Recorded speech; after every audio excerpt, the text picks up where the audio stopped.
było więcej korzyści dla Panamy z tej obecności amerykańskiej, aniżeli minusów.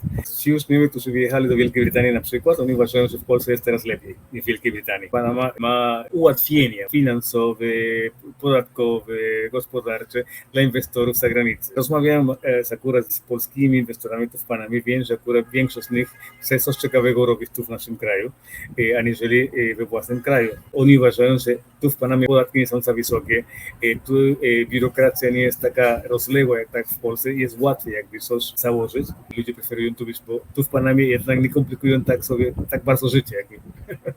Polacy, których znam tu w Panamie, przyjeżdżają, aby robić coś ciekawego. Chcą zainwestować pieniądze, którzy mają z Polski, mieć własny biznes, własny interes, prowadzić inne życie, najchętniej w przyrodzie, tu nad morzem, w górach.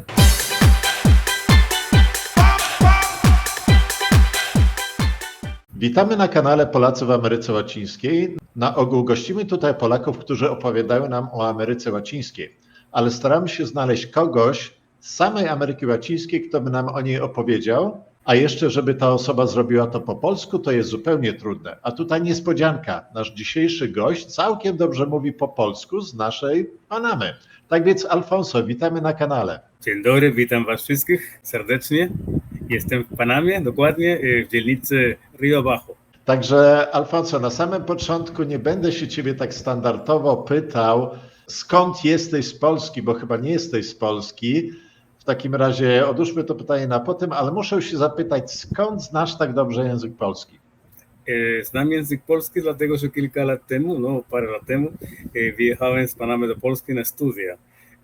To było w 1986 roku. Pojechałem jako stypendysta ówczesnego rządu polskiego PRL-u. Miałem kurs języka polskiego, studium języka polskiego dla cudzoziemców w Łodzi przez rok. W 1987 roku rozpocząłem studia polonistyczne, ukończyłem filologię polską na Uniwersytecie w Szczecinie. Później po studiach studiowałem 6 lat, licząc kurs języka polskiego w Łodzi. Po studiach pracowałem 12 lat jako nauczyciel języka hiszpańskiego, dlatego że była taka okazja, aby uczyć mojego języka ojczystego w Polsce i tak różnie pracowałem. Najpierw studium języka hiszpańskiego, właściwie to było nauczycielskie studium języków obcych w Bydgoszczy przez 2 lata. Później pracowałem na Uniwersytecie Wrocławskim we Wrocławiu. Też we Wrocławiu pracowałem w liceum, prywatnym liceum ASSA. To jest autorska szkoła samorozwoju i w innych szkołach, między innymi to było liceum akademickie i również taka wyższa szkoła bankowa, która prowadziła gimnazjum Parnas i w sumie uczyłem hiszpańskiego w tym czasie. Summa summarum byłem w Polsce 18 lat. 18 lat to 18 w takim razie prawie końcówka lat 80. I w którym roku wróciłeś do Panamy? Do Panamy wróciłem tak badawczo, akurat jakby zbadać sytuację w roku 2000 jako turysta. Pojechałem do Polski jeszcze raz i wróciłem na stałe 4 lata później. W tym samym roku, jak Polska weszła do Unii Europejskiej, to wróciłem do Panamy na stałe. Także już tutaj jesteś w Panamie prawie 20 lat. Prawie 20 lat. No ale wracałeś w sumie do domu, stąd też nie musiałeś się uczyć języka hiszpańskiego jak każdy Polak, który akurat wybiera sobie Amerykę Łacińską. I Alfonso, to w takim razie jak to wyglądało, skoro tyle lat byłeś poza Panamą, byłeś akurat w Polsce i potem nagle wróciłeś do Panamy i jest tak, że akurat dzisiaj będziemy też mówili o Panamie, a nie o Polsce, to jakie zauważyłeś w ogóle w Panamie zmiany w porównaniu z tym, jak pod koniec lat 80. wyjechałeś? I prawie 20 lat później na dobre wróciłeś do Panamy. Jak Panama się zmieniła? Bardzo, bardzo. Jak ja wyjechałem z Panamy, Panama była akurat pod reżimem, tutaj była dyktatura wojskowa. Będą w Polsce była inwazja Amerykanów w Panamie, dlatego że ówczesny dyktator Manuel Antonio Noriega wypowiedział wojnę Amerykanom. To Amerykanie weszli do Panamy, wyzwolili kraj i w tym czasie akurat Panama przeszła też taki proces unormowania, jakby wróciła demokracja, wolne wybory, ale jednak to było co innego niż Panamczycy się spodziewaliśmy, dlatego że to była niełatwa demokracja dla nas. Jak przyjechałem na wakacje w 2000 roku, zauważyłem, że jednak akurat coś w tym kierunku było już do przodu i bardzo Panamczycy starali się akurat żyć zgodnie z tą demokracją. Jak ja wróciłem na stałe w 2004 roku, to zauważyłem, że jednak Panama się zmieniła bardzo. Nawet mentalność Panamczyków już była inna. Nie? Trochę więcej odpowiedzialności ze strony obywateli, ale też trochę więcej jakby odpowiedzialności ze strony władzy. Nie powiem, że było łatwo, bo z tego co widzę, akurat nam nie jest łatwo żyć w takiej demokracji, jest bardzo dużo korupcji, bardzo dużo problemów społecznych, ale jednak jakoś idzie. Nie? W czasach dyktatury to było trochę bardziej bezpiecznie, powiedziałbym, ale już nie ma akurat takiego lęku, takiej niepewności jak w tych czasach. Nie? W tym momencie jesteśmy jakby wolniejsi, aby się wypowiedzieć na tematy, które nas interesują. Ale Panama akurat jest takim wyjątkowym krajem w Ameryce Łacińskiej, który jest taki bardzo mały. Akurat populacja jeszcze wtedy, jak wyjeżdżałeś z Panamy, to była naprawdę dużo mniejsza niż dzisiaj. Dzisiaj jest to może 4,5 miliona, wtedy nie wiem, może coś koło połowy było, albo może 2,5 miliona. I akurat wtedy bardzo silne wpływy amerykańskie tutaj były. Amerykanie mieli, w ogóle oni wybudowali ten kanał, przejęli od Francuzów, którym za bardzo nie wyszło. Także oni skończyli tą pracę i ten teren taki zajęty przez Amerykanów to chyba było 5 kilometrów w jednej stronie, po jednej stronie kanału 5 kilometrów po drugiej, prawda? I oni mieli taki pas przez cały kraj. Tak zwana strefa kanału panamskiego. Rzeczywiście, akurat dla nas, przed 1999 roku byliśmy bardziej, dajmy na to, przyzwyczajeni na obecność Amerykanów tu w Panamie. I ja zawsze mówię swoim znajomym Polakom, że jednak to było akurat takie trudne współżycie, dlatego że oni byli tutaj w naszym kraju, mieli jakby takie mini państwo w środku naszego kraju. Niemniej większość Panamczyków akurat żyliśmy w zgodzie z nimi. Korzystaliśmy bardzo z tego pod względem językowym. Była telewizja amerykańska, radio amerykańskie, zajęcia z języka angielskiego w szkołach były bardziej naturalne, dlatego że mieliśmy z kim rozmawiać. Dla mnie osobiście akurat to było takie dobre. No? Negatywna rzecz, oni mieli akurat w tej strefie jakby inne prawa, swój samorząd, a dla nas było akurat trudno się zgodzić z tym, co jest państwo w naszym państwie, dlatego akurat takie problemy były. Ale jak zrobisz taką, jak się mówi, to równowagę, jednak akurat było więcej korzyści dla Panamy z tej prezencji amerykańskiej, z tej obecności amerykańskiej, aniżeli minusów.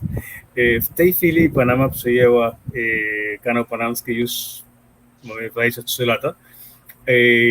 Widzę, że jednak coś jest nie tak. Panama bardzo się stara, ale są problemy z kanałem panamskim. No i ostatnio słyszałem, że jest niski poziom wody w kanale panamskim. Niektóre statki mają trudności, aby przepłynąć ten kanał. Niestety Amerykanie bardzo pilnowali lasów tropikalnych, aby ten kanał cały czas miał wodę. W tej chwili jest deforestacja. Nie wiem, czy akurat to jest na dobre, czy na złe.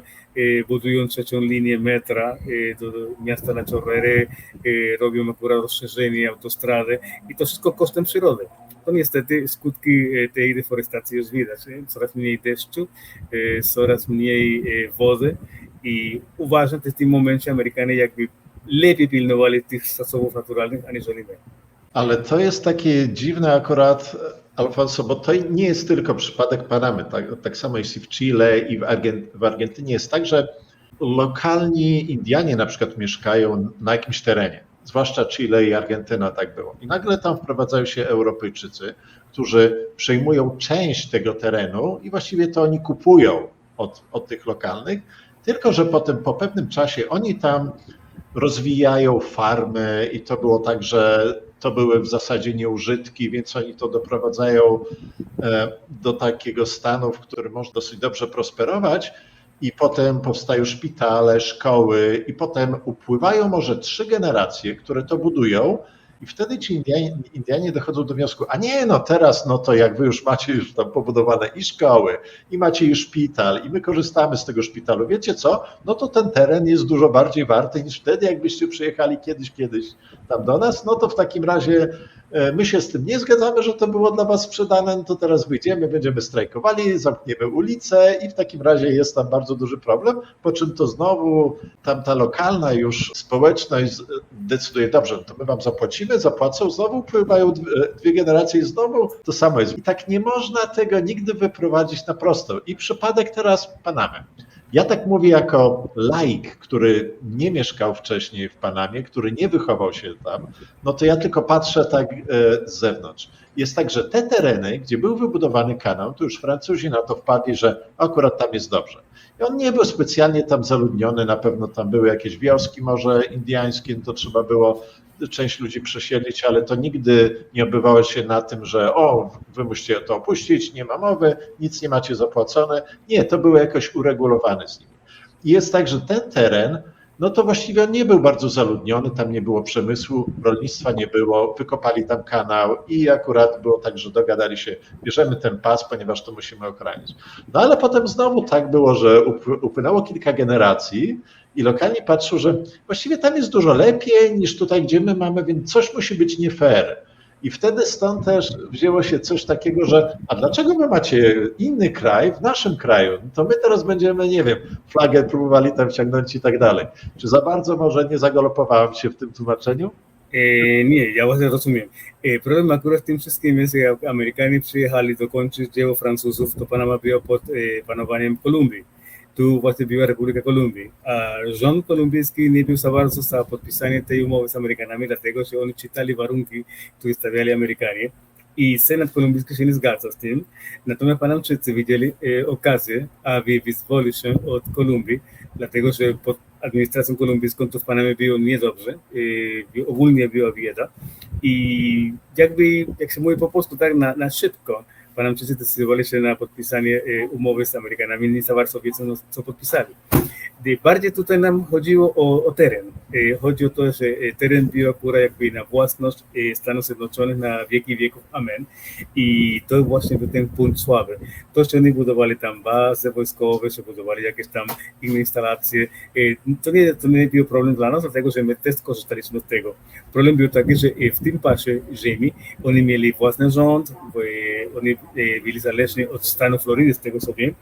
Prawa Florydy były też sprawami strefy kanału panamskiego.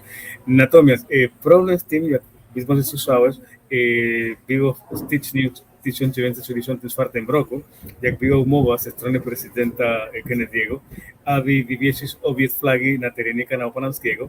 Była zgoda na to, natomiast jak to doszło do skutku, to studenci Liceum Amerykańskiego Balboa High School byli przeciwni i nie pozwalali wywiesić panamskiej flagi i to niestety doprowadziło do konfliktu. Tak ogólnie uważam, że nie, to nie jest taka sytuacja. Natomiast co do innych stref, dajmy na to Tierras Altas, te wysokie góry w Chiriquí, prowincji Chiriquí, raczej ci Indianie byli otwarci na osiedlenie Europejczyków, tam akurat mieszkają potomkowie z tego co wiem, Kroatów, Polaków, Niemców. Osobiście znam jednego pana, który tam mieszkał w Cerro Punta, to jest akurat ta wysoka strefa kraju, gdzie produkuje się kawę, pan Szczur. I on jest potomkiem pana Szczura, który przyjechał do Panamy ze Słupska. To już trzecie pokolenie Polaków w Panamie, to oni nie mają problemów tam z mieszkańcami, z innymi mieszkańcami, którzy pracują dla nich. To znaczy, jak jest osadnictwo, to nie ma żadnego problemu. Natomiast widzę problemy tam, gdzie są kopalnie. Na przykład kopalnie miedzi w tej chwili w prowincji Colón, gdzie niestety środowisko naturalne bardzo cierpi, jak jest ta kopalnia wyeksploatowana i Panama ma takie wrażenie, że niestety nie dostaje wystarczającej części tych dochodów i pracownicy tych kopalni domagają się lepszych warunków pracy, ja to rozumiem. Tylko chodzi o to, że tak samo jak w Peru czy w Brazylii, tam gdzie są kopalnie, w tych terenach zamieszkałych przez rodzajną ludność, są problemy z tym, że środowisko czerpie. A jeżeli coś charakteryzuje Indian ogólnie, jest wielki szacunek do matki. ziemi, do matki ziemi. Tam, gdzie ziemia cierpi, to oni też cierpią. Co do strefy kanału panamskiego, właśnie, tak jak mówiłeś, nie? Były instalacje wojskowe, instalacje cywilne, Amerykanie byli bardzo szanowni, można powiedzieć, jak oni wycofali się z Panamy w 1999 roku, zostawili wszystko tak jak było, wszystko w dobrym stanie, nawet mieli akurat taką uprzejmość malować, podreperować wszystkie te instalacje w 1997 roku, a więc jak oni wyjechali z Panamy, zostawili wszystko w porządku, wszystko na miejscu, wszystko do użytku. A zależało od nas tego pilnować. No niestety nie wyszło tak, jak byśmy chcieli, bo niektóre instalacje są niestety w strasznym stanie. Inne wymagają remontu, jak sam mieszka w Panamie, widzisz to w strefie kanału panamskiego.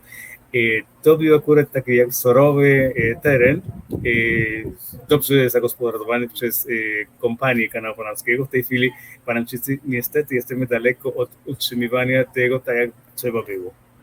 Ale Alfonso, tutaj akurat jeszcze wetnę się na chwilę i coś takiego, wiesz co, dorzucę, to są nasi wspólni znajomi, którzy akurat mieszkają tam w tej strefie tego kanału.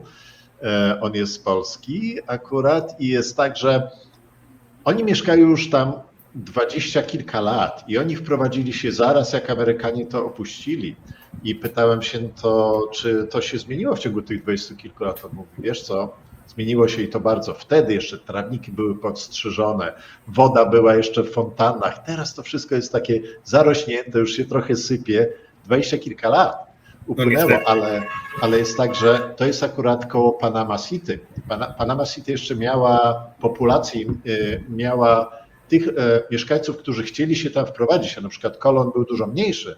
I na przykład koło Colon się przejeżdża i dzisiaj ogląda się te instalacje amerykańskie, te budynki mieszkalne, które jeszcze 20 kilka lat temu użytkowane były, one były piękne, ładne, teraz dachy zawalone, tam akurat nie dzieje się nic. Jeszcze Panama City jeszcze w jakiś sposób wyszła, ale faktycznie jest tak, że no przykro jest trochę patrzeć, jak to wszystko wpada w taką ruinę, a to kiedyś było zadbane. W sumie Panamczycy nie musieli się do tego dokładać, bo to wszystko musieli sobie sami Amerykanie zorganizować, stąd też to wyglądało dużo ładniej, te tereny kanału niż niektóre są dzisiaj. Oczywiście technologia posunęła się do przodu, dzisiaj kanał jest szerszy nawet niż był wtedy, ale nadal są tego typu problemy, że na przykład brakuje wody. Tutaj w Panamie pada bardzo, bardzo dużo, ale wraz ciągle są problemy, żeby jakoś tą wodę zgromadzić, żeby utrzymać i brakuje im ciągle. Ja osobiście uważam, że my Panamczycy nie jesteśmy zorganizowani po pierwsze, a po drugie jest takie słowo, które u nas nie funkcjonują, a to szkoda, bo to by ułatwiło życie. Słowo utrzymanie. Nie umiemy jakby utrzymywać rzeczy. W języku angielskim to jest maintenance, tak dokładnie. To Amerykanie charakteryzują się tym, czy oni właśnie mają to słowo na pierwszym miejscu. Utrzymują wszystkie swoje dobra materialne w dobrym stanie. Niestety w Panamie nie umiemy tego robić. Ale wiesz co, Alfonso, to jest bardzo dobrze, że potrafisz do czegoś takiego się przyznać, bo jak na przykład, żeby w ogóle był postęp, to trzeba zauważyć, że coś nie działa. Jak wszyscy twierdzą, że nie, wszystko działa, wszystko jest bardzo dobrze, nie możemy sami siebie krytykować, to znaczy postępu za bardzo nie będzie. No i podam ci prosty przykład, przepraszam. Jest u nas Caja del Seguro Social, nie? To jest akurat Kasa Chorych nasza. Cały czas dyrektor Kasy Chorych, tak samo i minister zdrowia uważają, że w Panamie jest dobrze ze służbą zdrowia, że wszystko w porządku, że wszystko idzie do przodu i tak dalej i wiemy dokładnie, że tak nie jest. Są niestety problemy, aby na to przyjąć pacjentów, są problemy z lekami, ze zleceniem lekarza. Jeżeli pacjent potrzebuje opieki lekarskiej, to musi czekać nieraz 3 miesiące. Mijają 3 miesiące, a później idzie na tą wizytę lekarską i się okazuje, że lekarza nie ma, czyli nie jest na miejscu i jeszcze raz programują tę wizytę lekarską i tak są problemy. No i pacjenci narzekają, że jest niedobrze. I te opinie są już od lat. W tej chwili mamy takie wrażenie, że nie mamy dobrej służby zdrowia i ja podpisuję się pod tym, bo tak jest. Mówię o publicznej służbie zdrowia. Natomiast tu prywatna służba zdrowia dobrze prosperuje. Wiadomo, bo jak państwowa służba zdrowia nie jest taka sprawna, to prywatna cierpi z tego korzyść. I uważam, że to jest tak, to taki prosty przykład, że ciągle dajmy na to nam mawiają, że jest w porządku, że wszystko jest dobrze i tak nie jest. Ale pokaż mi z drugiej strony kraj, gdzieś w okolicach Panamy, czy Kostaryka, czy Kolumbia, czy Wenezuela, czy Nikaragua, gdzie bardzo się cieszą ze swojej służby zdrowia i ona jest taka dobra. Nie ma czegoś takiego. I akurat tutaj, Alfonso, dorzucę, jeśli chodzi o tą służbę zdrowia, bo to jest tak, że my mamy tutaj szpital i on jest publiczny. Ja nawet nie wiedziałem przez kilka pierwszych lat, że w San Carlos obok nas, dosłownie 1,5 kilometra, tutaj jest szpital. I się okazało, że ktoś się tam przewrócił tutaj z emerytów i sobie rozciął czoło. I musiał szybko podjechać gdzieś, żeby mu to zaszyli. I było tak, że pojechał na pogotowie tutaj, oczywiście tam zaraz lekarz go przyjął, nie ma żadnego problemu, na pogotowie to dosyć szybko idzie, tak samo zresztą jak w Polsce, to nie jest Kanada, więc szybciutko to poszło, ale doszło potem do płacenia i ta osoba była obcokrajowcem i nie miała tutaj, prawda, nie była w systemie. I teraz tłumaczą jej, bardzo przykro nam, ale będziesz musiała za to zapłacić i to taką podwyższoną stawkę i ta osoba już od razu, bo to z Kanady była i ona myśli, to ile ja będę musiała zapłacić? Oni powiedzieli, 4,50. I tak $4,50, bo tak by kosztowało $1,50, jakbyś była w systemie, a tak musisz jako obcokrajowiec 4,50. Teraz mam wrażenie, że mówisz akurat o tak zwanym ośrodku zdrowia, tak? Centrum de Salud, ośrodek zdrowia? Tak, ale to jest szpital tutaj w San Carlos, to jest szpital. To jest państwowy szpital, tak, akurat to jest objęty przez Ministerstwo Zdrowia, tak. Tak, ale o to chodzi, że to działa, jest to takie efektywne dosyć i my na przykład tutaj w Coronado mamy dużo obcokrajowców i tutaj mamy tych takich klinik, to chyba mamy 4, to w takim bardzo malutkim miasteczku i akurat ceny są takie bardzo przystępne. Za wizytę nawet u specjalisty, to po prostu dzwoni się 2 dni wcześniej. Jest tak, że my nawet taką małą populację tutaj mamy, że specjaliści muszą z Panama City przyjeżdżać. I oni po prostu sobie wybierają 2 dni w tygodniu, będziemy w soboty, akurat i tam w środę może. I w takim razie dzwoni się 2 dni wcześniej, ma się wizytę akurat 2 dni przed, także żaden problem. I potem jest tak, że to trzeba już gotówką zapłacić na przykład $50, bo to wizyta u specjalisty. U lekarza, jak nie ma się żadnego pokrycia, to płaci się $15 za wizytę. Więc wszystko jest takie naprawdę przystępne. Jest tak, że z tych obcokrajowców, to nikt tutaj nie oblega, nie ciągnie z tego państwowego systemu. Stąd też my musimy tutaj płacić za siebie.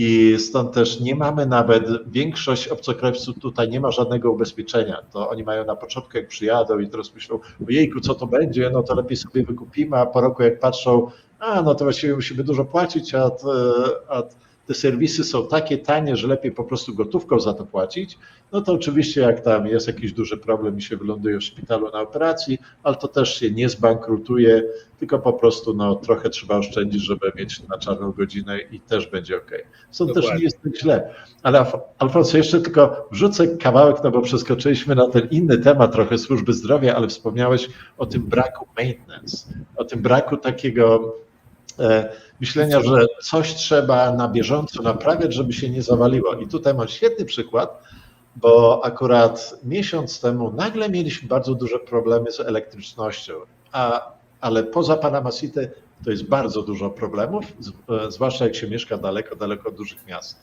Dokładnie. Jest, że zmieniła się firma w Panamie, która akurat zajmuje się elektrycznością i to przejęła taka hiszpańska firma, stąd też to mamy standard europejski i pierwsze co było, jak oni przyjechali, to mówią, wy tutaj w ogóle nie macie żadnego maintenance tego i tak, to przecież i oni tutaj się tłumaczyli, tak, ale my to naprawiamy na bieżąco, tak, ale czekacie tylko wtedy, aż się coś zawali. Dokładnie. I wtedy przyjeżdżacie i naprawiacie to i dokładnie to samo u nas było. Akurat było tak, że najpierw zawaliła się jedna rzecz i to w przeciągu może 300 metrów. Najpierw jeden słup poszedł, potem poszedł jakiś drugi, więc przyjechało dużo ekip i właśnie rozmawiałem z nimi i mówię, bo my tutaj nigdy nie robiliśmy żadnego tego maintenance, aż w końcu tam drzewo jakieś spadło na te druty i po prostu trzeba to było robić. Dokładnie jest tak, jak ty mówisz i właśnie uważam, że my mamy akurat taką mentalność, taki sposób życia właśnie od Hiszpanów.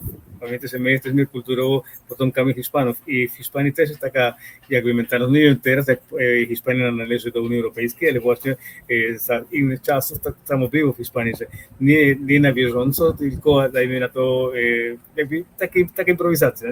Nie? Były jakieś tam usterki, to się naprawia jak jest potrzeba. To samo służba zdrowia. Tutaj akurat nie ma takiej u nas medycyny, my mówimy na to medycyna prewentywa, aby zapobiegać, tylko my idziemy do lekarza, idziemy do szpitala, jak jesteśmy chorzy już, jak mamy jakieś objawy choroby. Natomiast w krajach rozwiniętych, z tego co wiem, ludzie po prostu chodzą do lekarza profilaktycznie, aby zapobiegać różnym schorzeń. I tak powinno być. To samo jest to jest team maintenance. Nie czekamy, aby wszystko było sprawne i na bieżąco na to pilnować tego, żeby wszystko było sprawne, tylko naprawiamy usterki. I naprawiamy usterki, jak powstają. Alfonso, jak często latasz do Polski teraz? I nie byłem w Polsce od tego czasu, jak wyjechałem. Natomiast wiem o znajomych z Panamy, z Polski, którzy często jeżdżą tam i wracają, że Polska bardzo się zmieniła w tym czasie, jak jestem tu w Panamie, na dobre. Polska jest teraz bardziej stabilna pod względem gospodarczym, aczkolwiek też ma swoje powiązania dajmy na to z poziomem życia. Niestety bardzo dużo moich absolwentów ze szkoły średniej muszą jeździć do innych krajów do pracy, bo w Polsce jednak jest trudniej. Ale wiesz co, Alfonso, to mam dla ciebie bardzo złą wiadomość. Skoro ostatni raz w Polsce byłeś prawie 20 lat temu, to może lepiej do tej Polski nie leć, no bo będziesz miał problemy z powrotem do Panamy, żeby wrócić. Polska bardzo się zmieniła i to te ostatnie 20 lat akurat to był chyba największy wzrost też. Wspomniałeś akurat o tych twoich uczniach, z których bardzo dużo musiało wyjechać z Polski. Oczywiście w tamtych latach wyjeżdżało się z Polski to często i to było bardzo popularne, zwłaszcza wśród młodych osób. Teraz już tak za bardzo nie jest i sporo z tych osób wróciło do Polski. Nawet wracają sytuacja jest trochę inna. Z tego co wiem, akurat ci już uczniowie, którzy wyjechali do Wielkiej Brytanii na przykład, oni uważają, że w Polsce jest teraz lepiej niż w Wielkiej Brytanii. Ci, którzy byli zamiast to w Niemczech, wracają do Polski już po kilku latach pracy, tam jakieś oszczędności mają, też uważają, że w Polsce można robić dużo. No dobrze, Alfonso, ale wracamy do Panamy. Jak ci się wydaje, dlaczego Panama ma lepiej w sumie niż większość krajów w Ameryce Łacińskiej? Co jest takiego specjalnego w Panamie? Po pierwsze uważam, że jedna Panama należy do tych krajów dolarowych w Ameryce Łacińskiej. To ułatwia w pewnym sensie, ale dajmy na to Ekwadorze czy Salwadorze, gdzie tam są dolary, nie jest tak jak w Panamie. Być może dlatego, że Panama ma jakby takie ułatwienia, dajmy na to finansowe, podatkowe, gospodarcze dla inwestorów z zagranicy. To znaczy Panama nie ma takich, dajmy na to, wymagających jakby ustaw dla inwestorów, którzy przyjeżdżają do nas. I nie tylko chodzi o inwestorów z Ameryki Łacińskiej, no bo jak tu wiesz, tutaj jest dużo Wenezuelczyków, Kolumbijczyków, którzy przyjechali do Panamy, aby zainwestować tam pieniądze, którzy uratowali z tych trudnych krajów, w tej chwili w Wenezueli sytuacja jest bardzo trudna. Natomiast mówimy tu o inwestorach między innymi z Polski. Rozmawiałem akurat z polskimi inwestorami tu w Panamie, wiem, że akurat większość z nich chce coś ciekawego robić tu w naszym kraju, aniżeli we własnym kraju. I są to biznesy bezpośrednio związane z naszą przyrodą. Chodzi o uprawę ziemi, chodzi o produkcję rolną. Oni uważają, że tu w Panamie można coś ciekawego zrobić, bo tu podatki nie są za wysokie, tu biurokracja nie jest taka rozległa jak tak w Polsce, jest łatwiej jakby coś założyć, zakładać i w tym momencie oni widzą akurat okazję w tych strefach naszego kraju, które dla nas nie są takie ciekawe. Mam na to na myśli Bocas del Toro, Darien, Veraguas. Wiem, że akurat są ludzie swojego kraju, którzy w tej chwili zakładają tam fermy, jakieś tam palarnie, uprawy kawy, uprawy kwiatów. Powiedzmy tam, gdzie mieszkasz, w tej strefie San Carlos, na wybrzeżu, też jakieś tam małe hoteliki, butyki i dobrze idzie. Kilka lat temu poznałem akurat panią z Francji, która założyła taki mały hotel, butik Punta Chamy. I ona właśnie uważa, że w Panamie jednak jest lepiej założyć taki mały hotelik, aniżeli w Kostaryce. Kostaryka jest bardzo droga po pierwsze, aczkolwiek ma więcej turystów, ale jest bardzo droga i założyć tam jakikolwiek interes jest bardzo skomplikowane, dlatego że rząd kostarykański ma więcej wymagań, jeżeli na rząd. Dla niej jest łatwiej tu. Też próbowała w Republice Dominikańskiej, tam z kolei jest łatwiej niż u nas ponoć, tylko tam bezpieczeństwo nie jest tak bezpieczne jak u nas. Też spotkałem akurat biznesmenów z Brazylii, Polacy, którzy mieszkali w São Paulo i oni uważają, że tu w Panamie jest o wiele bezpieczniej i o wiele ciekawsze, aniżeli tam. Po pierwsze, tam jest bardzo dużo obcokrajowców też w stanie São Paulo. Po drugie, prawa brazylijskie ponoć też są wymagające bardzo i nie zawsze ułatwiają akurat drogę założenia biznesu. Natomiast oni czują, że tu w Panamie traktuje, że ich ze względnością, jak są jakieś trudności, powiedzmy, z tymi papierami, chętnie akurat to są prawnicy, którzy pomagają, mają akurat kontakty w tych urzędach typu imigracji, tam gdzie jest urząd migracyjny. Z tego co wiem, są bardziej życzliwi aniżeli w innych krajach. Może dlatego ludzie preferują tu być, bo tu w Panamie jednak nie komplikują tak bardzo życie. Taka jest moja opinia, tak mi się wydaje. Po prostu nie komplikujemy, dajmy na to, spraw dla tych, którzy chcą u nas zainwestować. No ja właśnie tutaj dorzucę może takie podsumowanie, że w kraju, gdzie wszystko nie jest tak dopięte na ostatni guzik i tak wszystko tak sprawnie działa, to się bardzo dobrze żyje, ponieważ wtedy jest większa swoboda, jeśli chodzi o ekonomię i o wolność osobistą. Znaczy, to jest kraj, jak tak uważam, Panama jest być może krajem dla ludzi bardzo kreatywnych. W tym momencie, jeżeli potrafią jakby skomponować się w nasz krajobraz, to dobrze funkcjonują tutaj, bo miałem akurat też takie wypowiedzi od innych znajomych. Jest taki znajomy, który wrócił do Polski i on uważa, że w pewnym momencie się zrobił, że tutaj akurat wszystko dobrze mu szło. On chciał jakby wrócić ze względu na rodzinę, bo tam ma akurat rodzinę i ma swoje powiązanie, ale uważa, że jednak popełnił być może błąd, dlatego że zostawił taką Panamę, która po prostu dała mu takie ułatwienie, aby prowadzić interes, a teraz w Polsce jest inaczej. W Polsce akurat, jak ty mówisz, nie? Tam akurat jest cała procedura, cała formalność, to musi być wszystko dopięte z ostatniego guzika i on tam czuje się mniej swobodny. On uważa, że tam będzie mu trudniej założyć taki biznes, jaki miał w Panamie. I akurat, Alfonso, bardzo mało jest takich osób tutaj z Ameryki Łacińskiej, które na przykład by tak długo żyły w Polsce, wśród Polaków i potem wróciłyby do siebie i przez kolejne 20 lat by żyły już tutaj w Ameryce Łacińskiej. I w takim razie, skoro obracałeś się przez tak długi okres wśród Polaków, co na przykład sądzisz, jak ci się wydaje, czy Polacy potrafią odnaleźć się w Ameryce Łacińskiej? To zależy chyba od Polaków. Niektórzy akurat jak przyjeżdżają do nas, już mają jakby pewną koncepcję.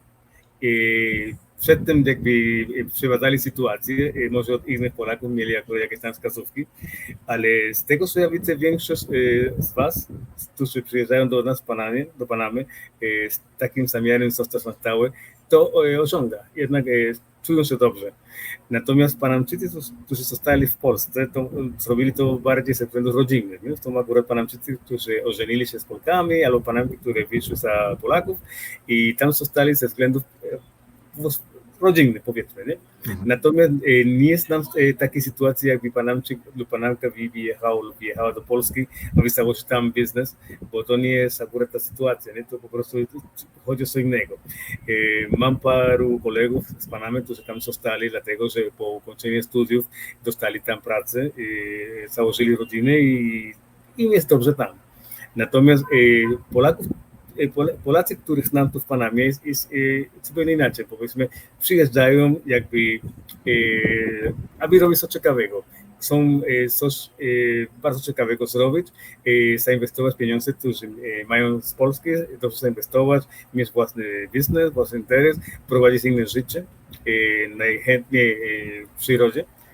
Tak to nad morzem, w górach, niekoniecznie w stolicy, bo ja zauważyłem, że większość Polaków tu w Panamie, którzy chcą prowadzić jakąś działalność gospodarczą, wolą być poza stolicą, prowadzić jakiś biznes poza Panama City.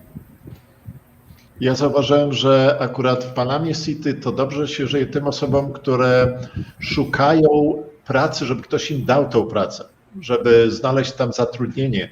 Ale ci znowu, którzy się przenoszą na przykład z ideą, że a my sobie otworzymy swój własny biznes, no to po co w Panama City? Oczywiście tam może klientów jest dużo więcej, no ale skoro przenieśliśmy się już do Ameryki Łacińskiej, no to już tutaj jest egzotyka, to a dlaczego by tego nie wykorzystać, żeby na przykład to było bardzo blisko plaży, no to jakiego typu tam biznes zrobić i wtedy to się rusza. Dokładnie. I mają na myśli klientów z Polski, bo taka sytuacja z niektórymi Polakami... Nie tylko.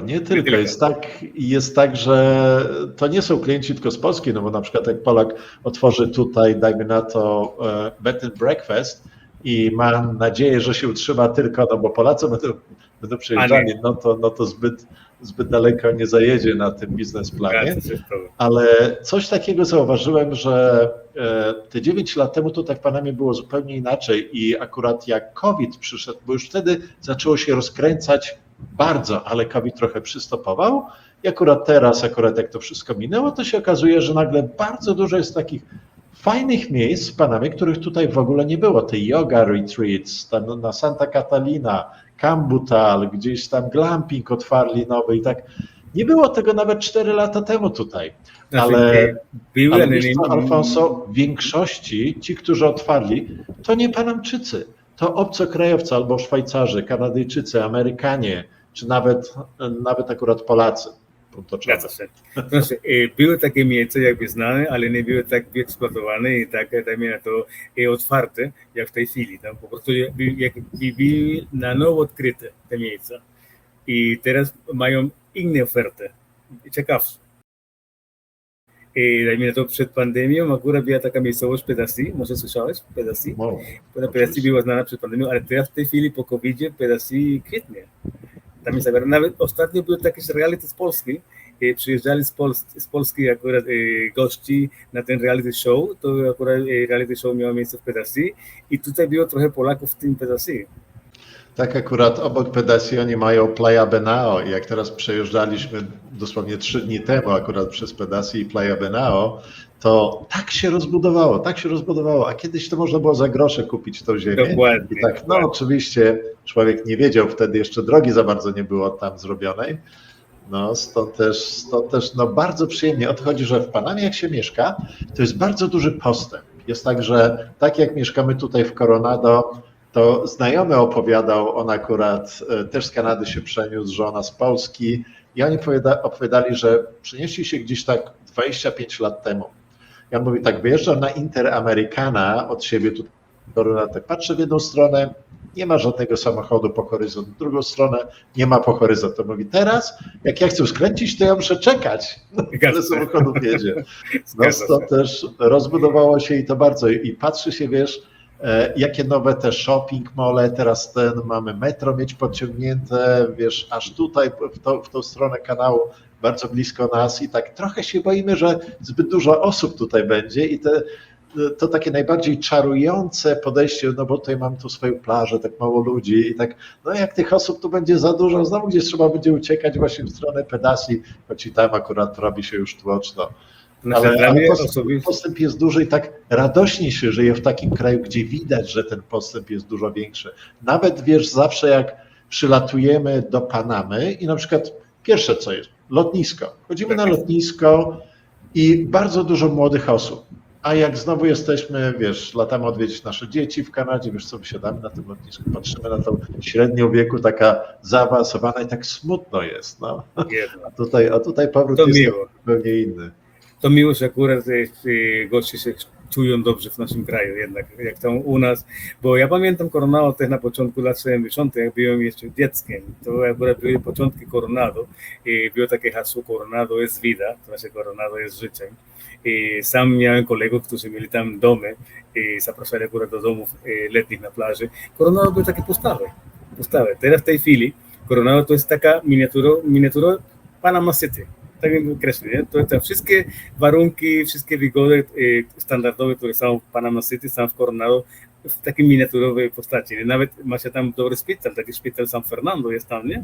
Służba zdrowia, nawet tam w tej chwili troszeczkę robi taka baza jakby dla tych, którzy nie chcą mieszkać w Panamie, bo Panama jest jakby stolicą ze swoimi niewygodami, natomiast Coronado jest bardzo wygodne i ma wszystkie te ułatwienia, które są w Panamie, w stolicy.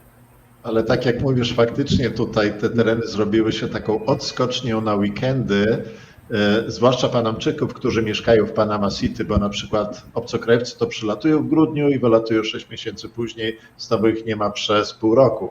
Ale Panamczycy to bardzo dużo jest tych, którzy przyjeżdżają na weekendy i zawsze się cieszymy, bo widzimy, że to są wszyscy ci, którzy za nas płacą to takie maintenance fee, naszą administrację, a potem ich tutaj nie ma i wszystko jest dla nas znowu i potem znowu do kolejnego piątku czy soboty, ale to przyjemnie się z nimi spotkać, pogadać, co tam upłynęło i ta cisza już jest trochę zakłócona na 2 dni, ale jest w porządku, no bo przynajmniej to sobie tłumaczymy, że oni za nas płacą tutaj. To się może zmienić, ale jest tak w sumie, Alfonso, że ja jestem bardzo wdzięczny, że Panamczycy zgodzili się, że ja i żona i bardzo dużo takich obcokrajowców tutaj sobie znalazło ten drugi kraj, ale w takim razie mam do ciebie takie pytanie. Czy nie obawiasz się jako Panamczyk, że wy tutaj zostaniecie zalani tymi obcokrajowcami i wtedy będą większe problemy? To znaczy, dla nas obcokrajowcy, którzy przyjeżdżają do Panamy, aby zainwestować, nie są problemy. Natomiast martwimy się akurat tymi cudzoziemcami, którzy przyjeżdżają do Panamy, aby pracować i być może zostać na stałe.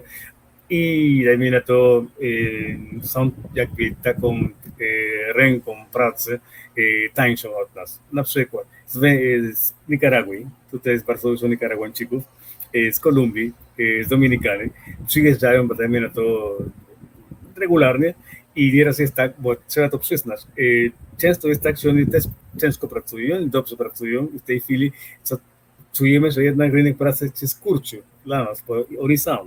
Niestety, Panamczycy, dajmy to, średni Panamczyk odczuwa, że jednak z mieszkaniami teraz jest ciężko, jak ktoś nie ma własnego mieszkania i musi wynająć mieszkanie, te mieszkania podrożały, dlatego że jest bardzo dużo pracowników z tych krajów, tak. I w tej chwili życie podrożało trochę z tego tytułu, że jednak jest bardzo dużo ludzi tu w Panamie, w stolicy i dajmy na to, niestety, jak nie ma tych mieszkań i jest więcej ludzi, wszystko podrożeje, to jest naturalne. My się obawiamy akurat takiej imigracji.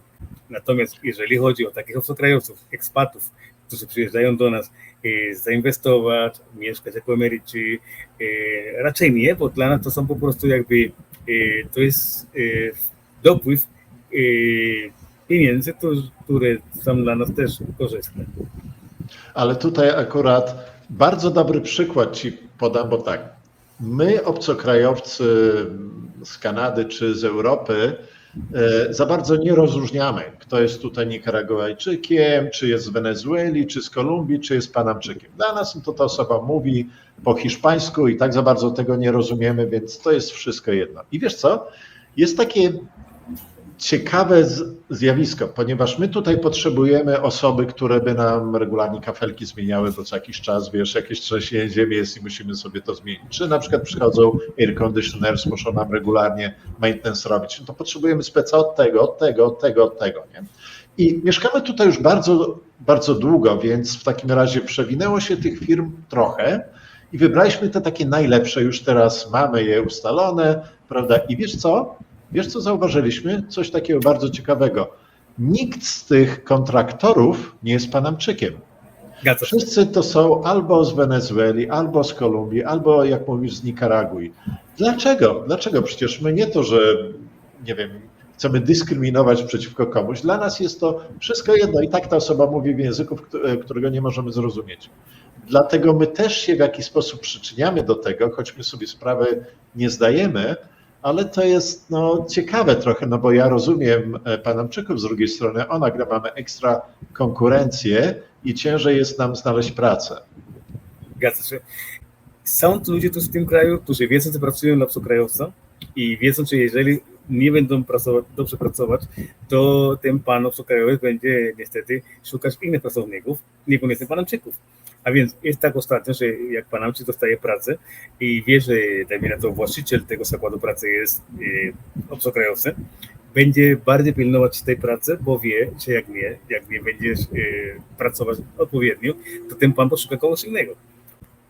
Wiesz co, i Alfonso, tutaj dam taki komplement, choć uprzedzam cię, może to wcale nie być komplement, ale jak pomyślisz głębiej, no to być może będzie.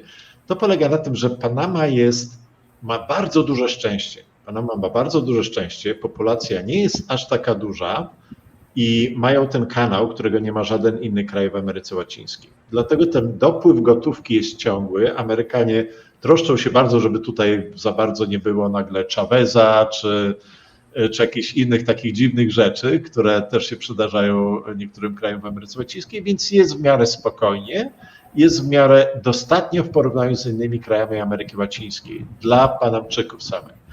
Ale ma to też taki inny efekt, że ponieważ jest tak dobrze, no to oni aż tak bardzo nie muszą się starać.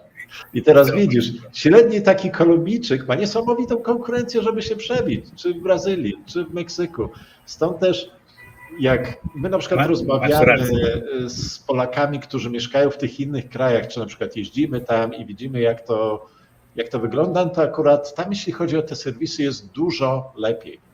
Ale też trzeba to wtedy zbalansować sobie. No jest coś za coś, no będziemy mieli lepsze serwisy, ale na przykład może jako obcokrajowcy w Meksyku nie będziemy sobie mogli kupić 5 kilometrów od linii brzegowej nic. Dokładnie. Nie coś takiego i na przykład, nie wiem, no może będziemy mieszkali w Kolumbii, może będziemy mieli lepsze serwisy, ale nas opodatkują, nie wiem, do samej szyi, kurczę, no znowu nie będzie chciał się prowadzić biznesu. To też plusy i minusy.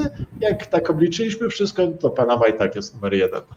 Dziękuję bardzo. No i właśnie miałem to powiedzieć, że jednak przyroda jest łaskawa wobec nas.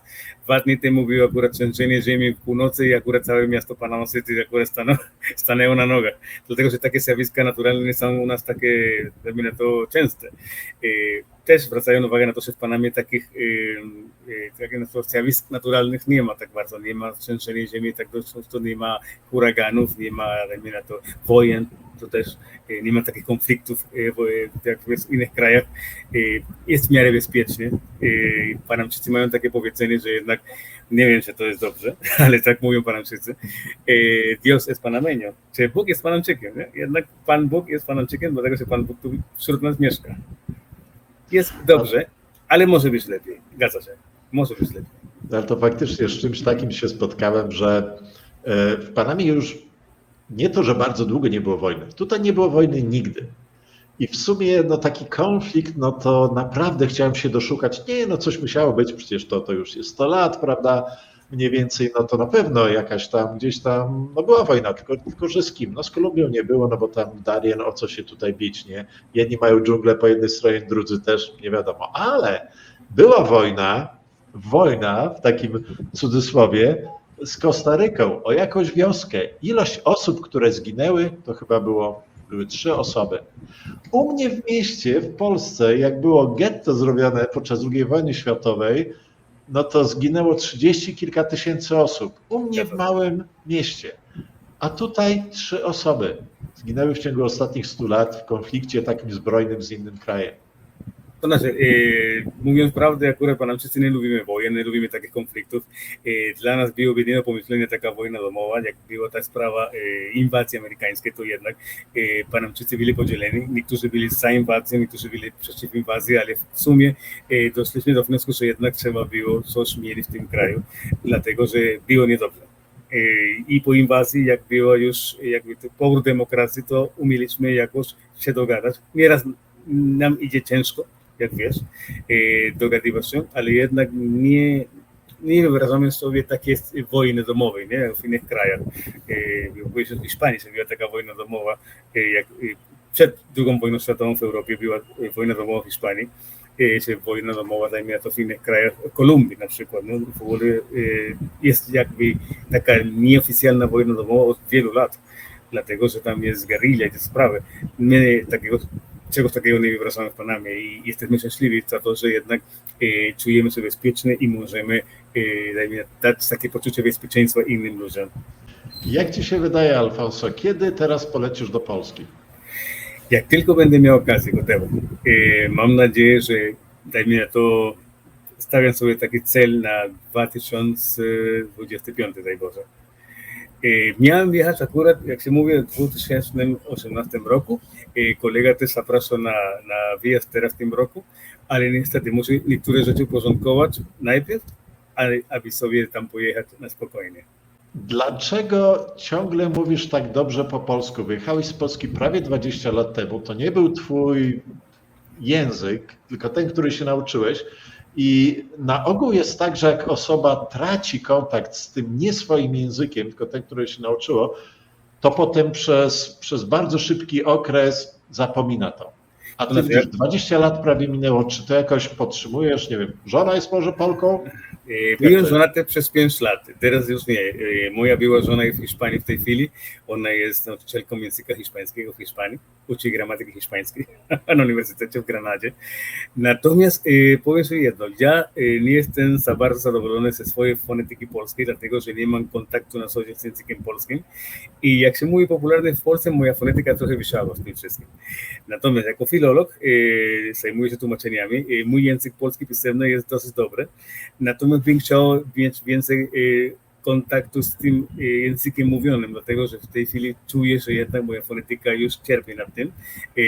Traciłem trochę polskości, jak się mówi w tym swoim wypowiedzeniu ustnym, ale z tego co widzę, nie tracę akurat takiego jakby takiego dobrego poziomu, dlatego że mój kierunek studiów, studiowałem filologię polską, to nasze język polski był jakby celem moich studiów, a nie środkiem, bo większość studentów, jak jedzie do Polski na studia, posługuje się językiem polskim, ale to jest tylko środek, aby się uczyć czegoś innego, dajmy na to medycyny, architektury, inżynierii jakieś. Natomiast ja wybrałem może język polski jako mój główny podmiot studiów, przedmiot. I w tym momencie to jest jakby mój obowiązek, stara się jak najbardziej pilnować tego języka polskiego, zarówno w formie ustnej, jak w formie pisemnej. Alfonso, i mam w takim razie takie pytanie, ale ono będzie takie trochę podchwytliwe i takie sarkastyczne. W Polsce byłeś wtedy w kwiecie wieku, akurat bardzo młody człowiek, przez prawie 20 lat i nie znalazłeś sobie żony polskiej. Dlaczego tak bardzo nie lubisz tych Polek? No nie chodzi o to.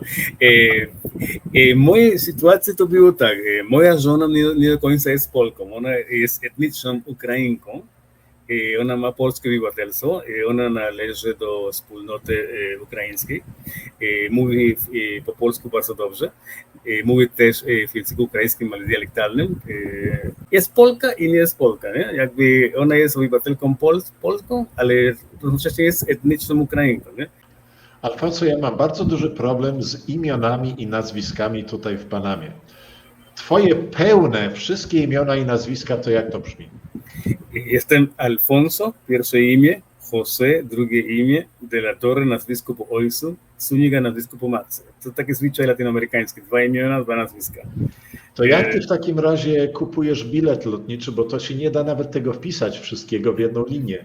No, funkcjonuje to właśnie według stylu amerykańskiego. Pierwsze imię i pierwsze nazwisko. Wystarczy. Ja jestem Alfonso de la Torre w tej sytuacji. I tutaj jest akurat coś takiego ciekawego i to zawsze mówię Panamczykom, że popatrz, to jest tak nie fair. Jakie wy macie szczęście. Ja musiałem przez 3 kontynenty przejechać, żeby odkryć w końcu tą Panamę. A wyście co musieli zrobić? Nic. Po prostu się urodziliście tutaj i od razu jesteście w tym kraju. No, to jest dopiero nie fair. To dla mnie jest miłe. I miło mi, że jednak ty czujesz się też dobrze w tym kraju. No ale to prawda, to wcale nie jest jakiś, nie wiem, wyszukany komplement, tylko taka smutna prawda dla Polaków, a akurat taka radosna może dla samych Panamczyków. No. Bardzo miło. Dobrze, Alfonso, w takim razie bardzo dziękujemy za twój czas i że trochę nam pokazałeś Panamę z punktu widzenia właśnie samych Panamczyków, a nie tylko Polaków, którzy tutaj żyją. Także powodzenia i będziemy w kontakcie. No, bardzo proszę. Dziękuję za miłe zaproszenie. Dobranoc. Okay.